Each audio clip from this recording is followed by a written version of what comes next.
Ele conhece. Ele conhece. Apocalipse capítulo 2, verso 19, é um texto que eu gostaria que nós abríssemos em nossas Bíblias e ficássemos de pé para a leitura.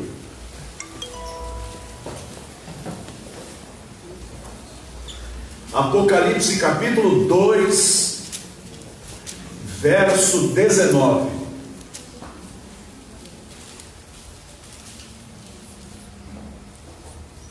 Conheço as tuas obras, o teu amor, a tua fé, o teu serviço, a tua perseverança e as tuas últimas obras, mais numerosas do que as primeiras. Não feche a sua Bíblia, feche os seus olhos. Vamos orar.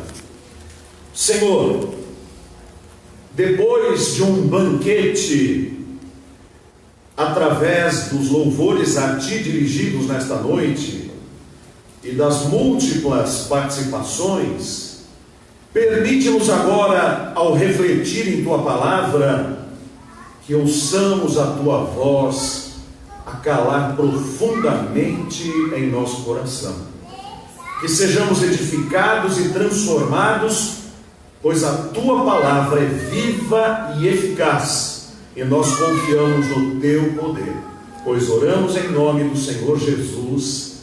Amém. Amém. Podem se sentar. Se há algo que nos deveria animar a caminhada cristã, é que Cristo sabe das nossas lutas. Já cantava Feliciano Amaral há décadas atrás: o meu sofrer e o meu labutar, só o Senhor o sabe. Ele é conhecedor. O versículo que nós lemos e que os irmãos têm aberto em Apocalipse capítulo 2, verso 19, está inserido numa das cartas de Jesus Cristo às 7 igrejas da Ásia Menor. Eu estive pela manhã pregando na Igreja Batista de Vila Pompeia, na introdução ao livro de Apocalipse, e ali falávamos que o autor humano do livro, porque o autor divino é Deus, foi João o apóstolo. E João o apóstolo recebeu do Senhor Jesus 7 cartas para mandar para as 7 igrejas da Ásia Menor, que ocupa hoje geograficamente a área da Turquia. E escrevendo para estas igrejas, simbolizava todas as demais igrejas de todos os tempos e de todas as épocas. E por que foram direcionadas para estas 7 igrejas? Porque João era o pastor daquelas igrejas. João, tentaram matá-lo cozinhando em óleo quente, não conseguiram, e então, sob o império de Domiciano, ele foi levado para a ilha de Patmos. E lá em Patmos, no dia de domingo, ele teve a visão do Apocalipse e escreveu o seu livro. E quando voltou de Patmos, porque cessado o império de Domiciano, houve também um arrefecimento da perseguição, ele volta para continuar o seu profícuo ministério, porque ele foi o apóstolo que morreu com maior longevidade. Ele morreu provavelmente com seus 100 anos. E ele, escrevendo esse texto, recebendo do Senhor Jesus Cristo, numa das cartas, aí no versículo 19, inserido ali, está esta expressão maravilhosa: eu conheço as tuas obras, e o teu amor, e o teu serviço, e a tua fé, e a tua perseverança, e que as tuas últimas obras são maiores ou mais do que as primeiras. Quando nós entregamos a nossa vida ao Senhor Jesus Cristo, recebendo o Senhor Salvador único, Ele realiza em nós uma metamorfose. Nós somos absolutamente transformados. Por isso não se crê muito numa suposta conversão de alguém que não muda de vida. Se alguém diz que conhece ao Senhor, este alguém também deve andar como ele andou.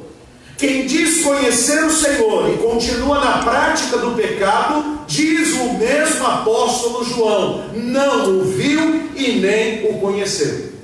Conhecer a Jesus é ser transformado, é uma graça do Senhor. E quando dizemos, eu aceito Jesus como meu Salvador, tomamos conhecimento de que desde a fundação do mundo, o nosso nome já estava escrito no livro da vida, e fomos previamente escolhidos pelo Senhor, como disse ele em João capítulo 15, verso 16, não fostes vós que me escolhestes a mim, mas eu vos escolhi a vós e vos nomeei para que vades e deis fruto, e o vosso fruto permaneça, a fim de que tudo quanto em meu nome pedirdes ao Pai, Ele vos conceda. Neste santo ministério, o da eleição, encontra-se o milagre da fé. Quando chamados pelo Evangelho, o nosso coração se abriu, e então pudemos pôr em prática o que Romanos capítulo 10, verso 9 afirma: se com a tua boca confessares ao Senhor Jesus, e em teu coração creres que Deus o ressuscitou dos mortos, serás salvo. Salvos, transformados, somos munidos pelo Espírito Santo de dons e talentos para o seu serviço. Não são vocações naturais, tendências meramente humanas que nos levam para as áreas de humanas, biomédicas, biológicas, as áreas lógicas da matemática. Não! São vocações que o Senhor implanta carismaticamente em nosso coração. Ele nos dota para o seu trabalho e para o seu serviço. Claro que a facilidade das nossas vocações naturais nos encaminham para uma determinada esfera de ação, mas não necessariamente. Então o Espírito Santo nos dá dons. Alguns recebem o dom de pregar, outros de ensinar, outros de cantar, outros de tocar, outros de orar, outros de servir. Dons para o serviço do reino de Deus, para a proclamação do Evangelho e para a edificação dos servos do Senhor. Diz o texto de Efésios capítulo 4, verso 12, querendo o aperfeiçoamento dos santos para a obra do ministério, para a edificação do corpo de Cristo. Isto é, quem dá o dom é o Espírito Santo. O propósito do dom é a edificação da igreja, o aperfeiçoamento dos santos. Diz também o texto no verso 16 do capítulo 4 de Efésios, do qual todo o corpo, bem ajustado e ligado pelo auxílio de todas as juntas, segundo a justa operação de cada parte, faz o aumento do corpo para a sua edificação em amor. Até quando esses dons serão nossos? Aquele que canta passará para a eternidade como um cantor? Aquele que prega entrará na eternidade como um pregador? E aquele que limpa o banco da igreja passará como um limpador de banco? E aquele que ora em secreto, ou aquele que vai aos campos pregar o evangelho para toda criatura? Na verdade, os dons são ferramentas. São ferramentas que nós utilizamos quando necessárias. No céu não precisaremos evangelizar ninguém. No céu não precisaremos edificar ninguém, no sentido de que já somos edificados pela própria presença do Senhor Jesus entre nós. Dons são ferramentas, o amor não. Diz o texto de 1 Coríntios capítulo 13, verso 13. Agora, pois, permanecem a fé, a esperança e o amor, estes três, mas o maior destes é o amor. Os dons que nos são dados são para o serviço. e o serviço que fazemos terá recompensa. Quem serve a Deus com integridade e com a dedicação completa, vai receber galardão. E estes galardões virão da parte do Senhor, e não adianta tentarmos imaginar quais sejam, porque apenas conjecturaremos sobre eles. A verdade é que qualquer imaginação nossa é muito pequena ante a glória dos dons e dos prêmios que receberemos. Inclusive um mero copo de água fria receberá por parte do Senhor a recompensa, quando feito em nome de Jesus e para aqueles que são de Jesus. Então, meus irmãos, há dons que são públicos: o dom de ensinar, de pregar, de cantar, de tocar. Mas há dons que não são públicos. Na comparação do corpo humano que o apóstolo Paulo faz no Novo Testamento, há partes do nosso corpo que são públicas: as nossas mãos, a nossa cara, as nossas orelhas, os nossos olhos, o nosso cabelo ou a nossa careca, os nossos pés. Mas há outras partes que não são públicas. Por exemplo, ninguém sai por aí mostrando o intestino, o rim, né? Ninguém mostra o coração, o pulmão para fora.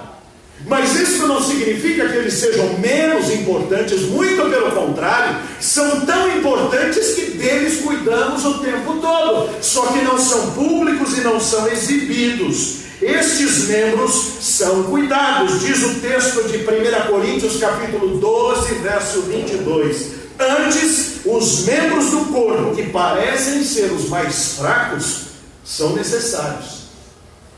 Enquanto cuidava do meu filhinho, e ele não para quieto, mas com o papai ele fica quieto, conquanto se mexe, o coraçãozinho dele fica tum, tum, tum, tum, tum, tum.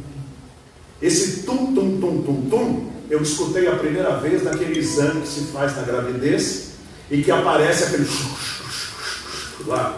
Quem tem filhos aí sabe desse ruído que a gente escuta. Um dia começou a funcionar aquele coraçãozinho, e continua funcionando. O dele vai completar 2 anos de funcionamento, ou 2 anos e 9 meses de funcionamento. O meu já vai completar 54 anos de funcionamento, ou 55 desde a concepção. Se eu perguntar quem tem 80, 81. Ele não para. Ele não para, porque a hora que para, a pessoa morre. São partes do nosso corpo que estão a funcionar, e Deus nos dá dons para que eles também não parem. O serviço de Deus não pode parar. As lutas, a idade, os problemas, as mudanças, as ocupações, o casamento, as tragédias familiares, tudo isso trabalha para nos afastar do exercício dos dons que recebemos, da fidelidade para aquilo que não é nosso. Na parábola dos talentos, contada por Jesus, foram distribuídos valores monetários nas mãos de servos. Há servos que usaram de forma primaz, de forma brilhante, os talentos recebidos e entregaram ao proprietário com lucro aferido do uso daquela verba. Mas há também aquele que escondeu o patrimônio e só entregou o patrimônio recebido, e recebeu do Senhor uma dura reprimenda.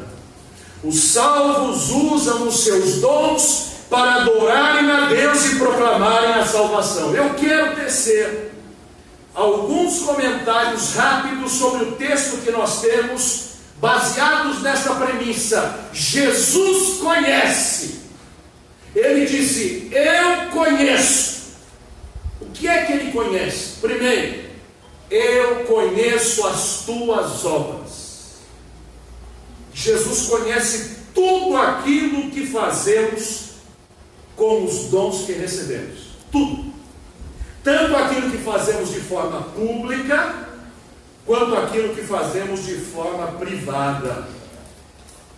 Há aquele que usa da voz, do canto, do instrumento musical, para enaltecer ao Senhor, para proclamar a vida eterna da salvação em Jesus Cristo.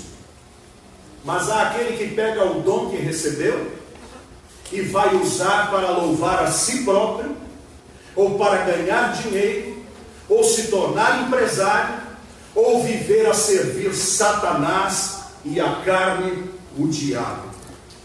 Quantos cantores populares aprenderam a cantar na igreja, aprenderam a tocar na igreja,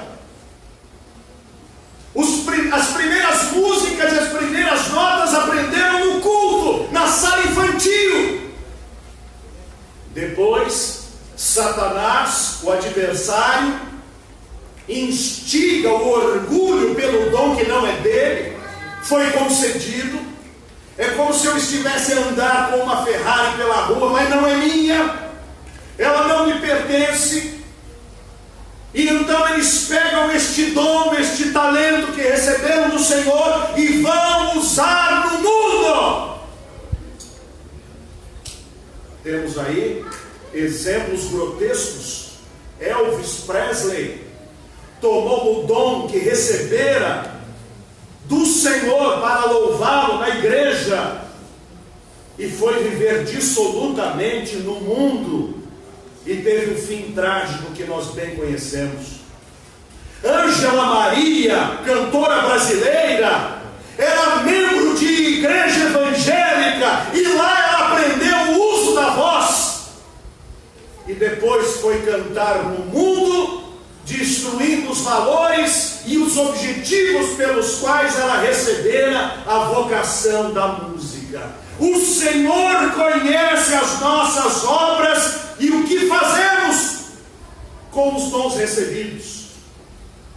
Quantos pastores que receberam o dom da prédica, o dom da pregação e da oratória, tornam o púlpito um trampolim político para galgar degraus na vida pública e depois abandonarem a fé.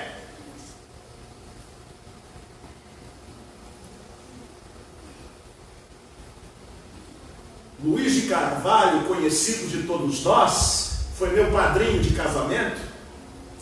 O meu namoro começou na mesa da cozinha de Luiz de Carvalho, e o meu noivado foi na sala de Luiz de Carvalho, e no meu casamento ele cantou Ruth. Luiz de Carvalho manteve-se íntegro no propósito de cantar para Deus até o fim da sua vida. Eu tenho a imagem da última canção que ele cantou junto com o pastor França, aqui do ABC, meu amigo pessoal. Ele na cama, quase morto, cantando Tocou-me, Jesus tocou-me. Para ele, e eu posso dizer porque eu o conheci perfeitamente, o louvor a Deus era um dom que ele recebera do Senhor, e como dom precisava ser apresentado no altar de Deus. Eu conheço o teu amor. Devemos servir ao Senhor com os dons recebidos, mas devemos fazê-lo com amor.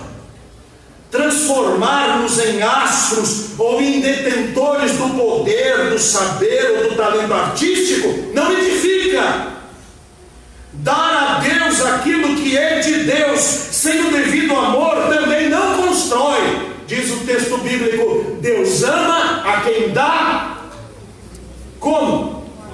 Com alegria. Mas a gente que serve a Deus rosnando, reclamando, vendo o seu trabalho no Senhor como um fardo impossível de ser carregado, este tipo de serviço Deus não aceita.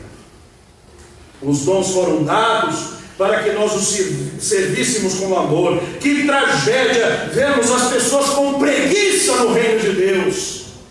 Não há como fazer um projeto porque as pessoas não respondem a ele. Não há como ensaiar um coral, um quarteto, um trio, um conjunto, porque as pessoas não têm perseverança. Não há como dar uma série de conferências porque as pessoas não permanecem. Os projetos acabam no seu nascedouro, porque a preguiça toma conta daqueles que deveriam ter boa vontade. O verdadeiro amor faz vencer as barreiras e faz com que não meçamos esforços do serviço. E aqui vai uma frase: para Deus não há tempo ruim. Quem ama o trabalho de Deus tem tempo ruim para o seu trabalho. Para quem só vê problemas, tudo é barreira. Mas para quem ama, tudo é uma oportunidade de agradecer. Eu conheço o teu serviço. Há tanto que fazemos no reino de Deus que ninguém sabe. Estive em Portugal a pregar a palavra no ano de 2005.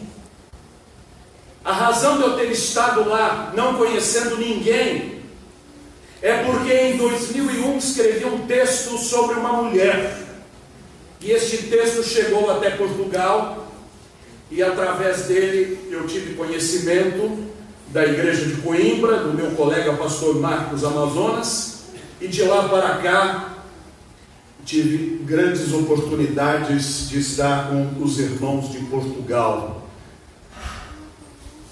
Conceição era uma senhora de 90 e poucos anos. Eu era membro da Igreja Batista de Sumarezinho. Foi lá que me converti a Cristo. Ministério do pastor Timofeio. Era uma senhora bem idosa. Não só idosa, como tinha problemas de caminhar. Morava bem pertinho da igreja. Mas como ninguém cuidava dela, a sua higiene não atraía muitas pessoas para próximo do banco onde ela se sentava. Mas ela era a primeira a chegar em todos os cultos. Esta senhora nunca foi indicada para absolutamente nada. Nunca convidaram para fazer uma oração silenciosa que fosse. Mas um dia ela não veio ao culto. E no outro domingo não veio novamente. O pastor perguntou: o que acontece com esta senhora? Então, procurando informações, soube-se que ela estava internada no hospital.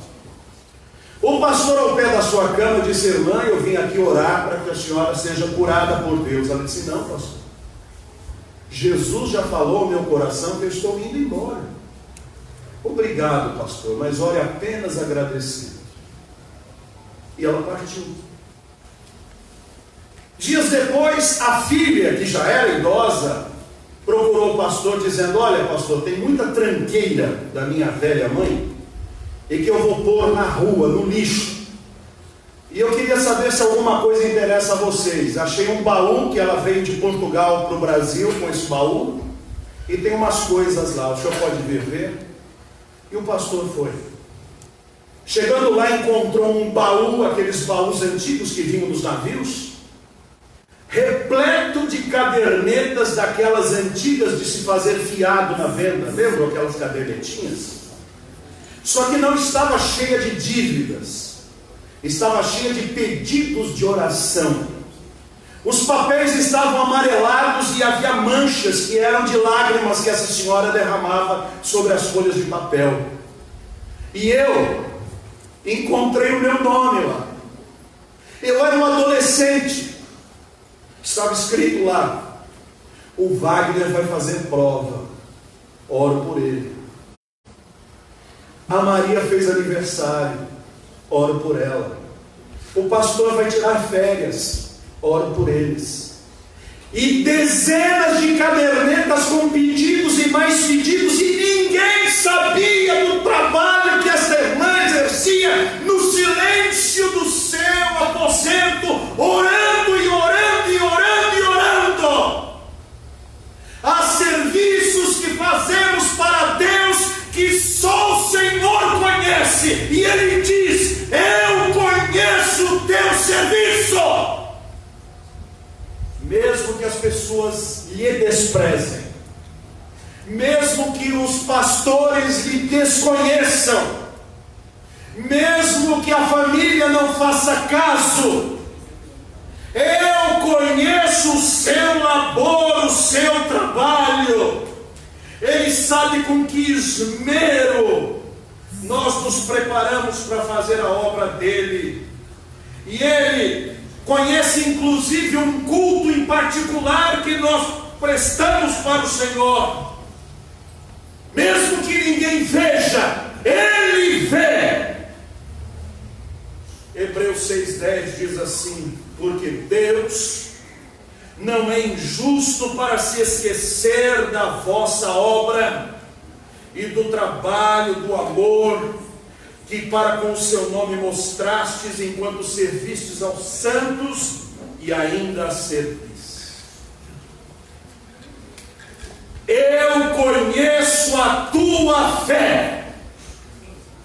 Sem fé é impossível agradar a Deus. E há muita gente que milita no reino de Deus que não crê no que diz acreditar. Sou amigo de uma cantora famosa que não está nas mídias, porque as mídias hoje não querem louvores, elas querem sucesso gospel. E o gospel não agrada a Deus, o que agrada a Deus são louvores e que proclamem o Evangelho. Mas ela hospedou na sua casa na Flórida uma destas cantoras gospel, uma das maiores. E quando foi na hora da refeição, disse assim: fulana, você agradece pela refeição? Eu disse: eu não acredito nessas coisas não.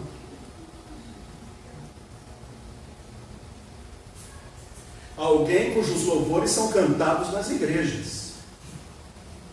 Alguém cujos louvores e a honra e a glória vão longe. Mas alguém que não acredita nessas coisas não, de dar graças pela refeição. Que lindo, não? Pastores que não creem no poder da palavra, que encontram apenas subterfúgios para dizer: isso aqui é para a época. Dias atrás um pastor foi ordenado no Rio de Janeiro e ele disse assim: eu creio no Novo Testamento, no Velho Testamento, num Deus que perseguiu os babilônicos, eu não acredito. E é pastor batista.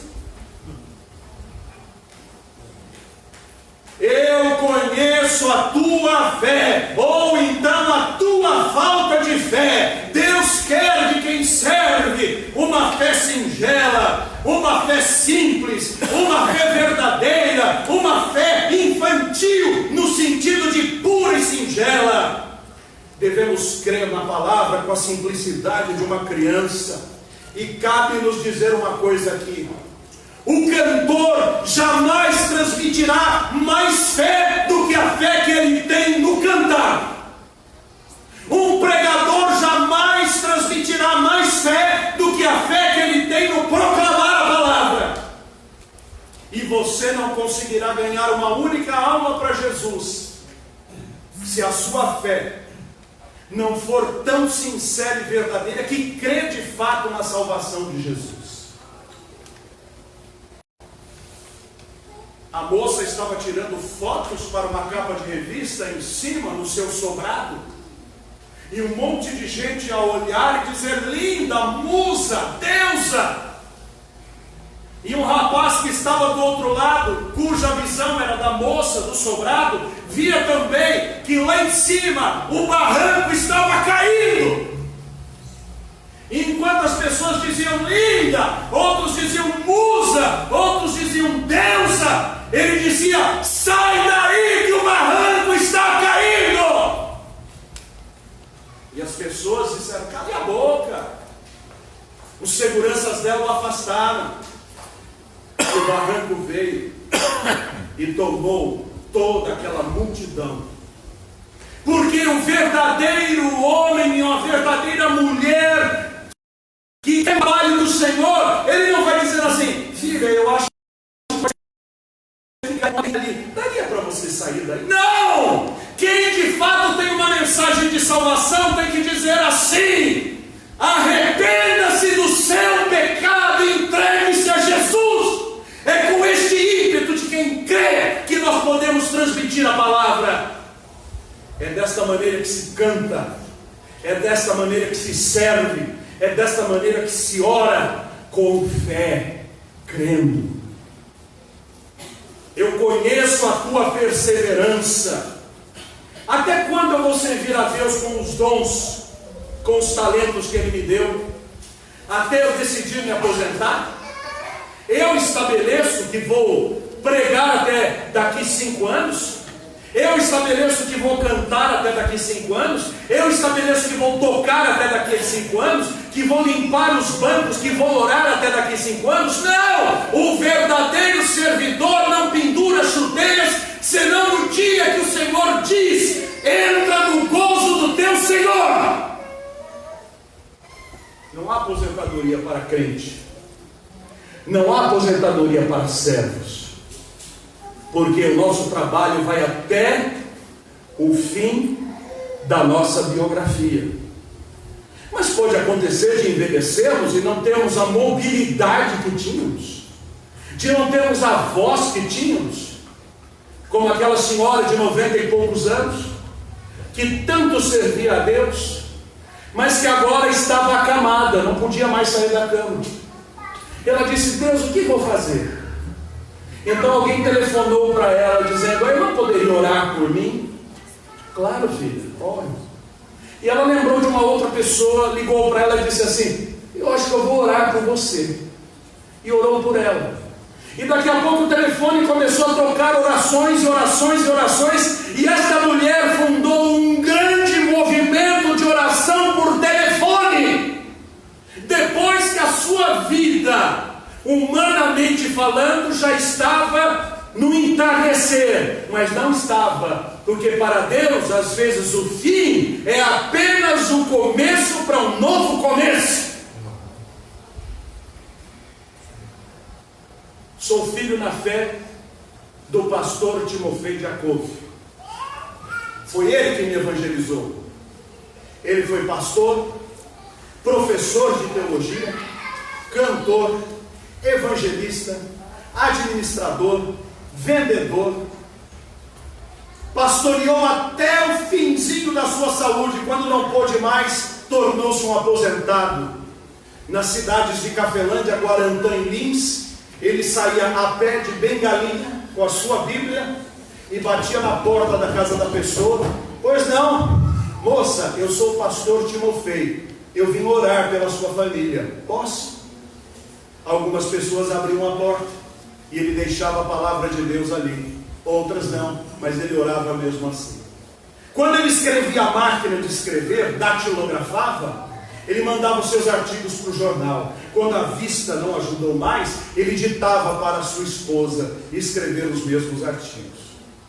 Quando nem isso deu mais, ele pediu para que eu filmasse os seus vídeos. E eu tenho mais de 100 vídeos de pregações do pastor, pregando a palavra sentadinho numa cadeira com a sua bengalinha.